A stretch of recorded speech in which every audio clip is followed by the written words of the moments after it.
2016an Iñaki Núñez zinegileak zuzenduta eta Carlos Kamara dela eta Ferran aktorea dela egiten dute laburmetrai bat torturaren inguruko gaiarekin, ez?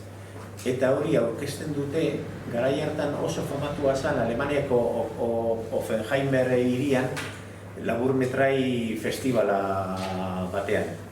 Eta irabazten dute lehenengo saria. Hori berria zabaltzen danien, Alemaniatik sariarekin bueltatzen direnean Gasteizera, atxilotuta izaten dira, laburmetrai horretan parte hartu ziren pertsona guztiak.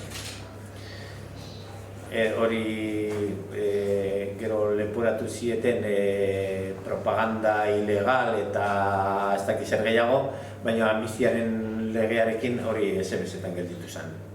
Ezer zen azkenean libre gelditu ziren. Eta apur bat, zer kontatzen da? Zu badakizu zer kontatzen zuten? Kontatzen, laburmetrai horretan, nik saiatu naiz egoten Iñaki Núñez zuzendari izan zanarekin, baina ez dut lortu.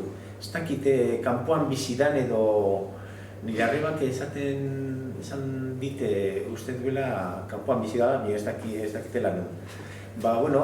Azkenean hori atxilatutako askok emondako testigantzarekin egin zuten laburmetrai bat kontatzen zer nolako torturak egiten ziren Euskal Herrian garai hartan.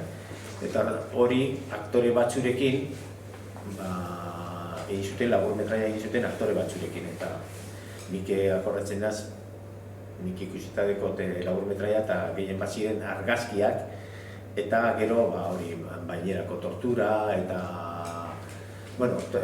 garai hartan posible da bai giratzea? Saiatu naz lortzen egotia zuzendariarekin, baina ez dut uste nun bizidan. Nire arreba saiatu da, baina Gasteizen ez da bizi, Gasteizen kanpoan Iñaki Núñez. Hori izan zituen sinema batzuk Gasteizen, ez dakit bizi dagoen, nire arreba ez da hori desagertu izan, eta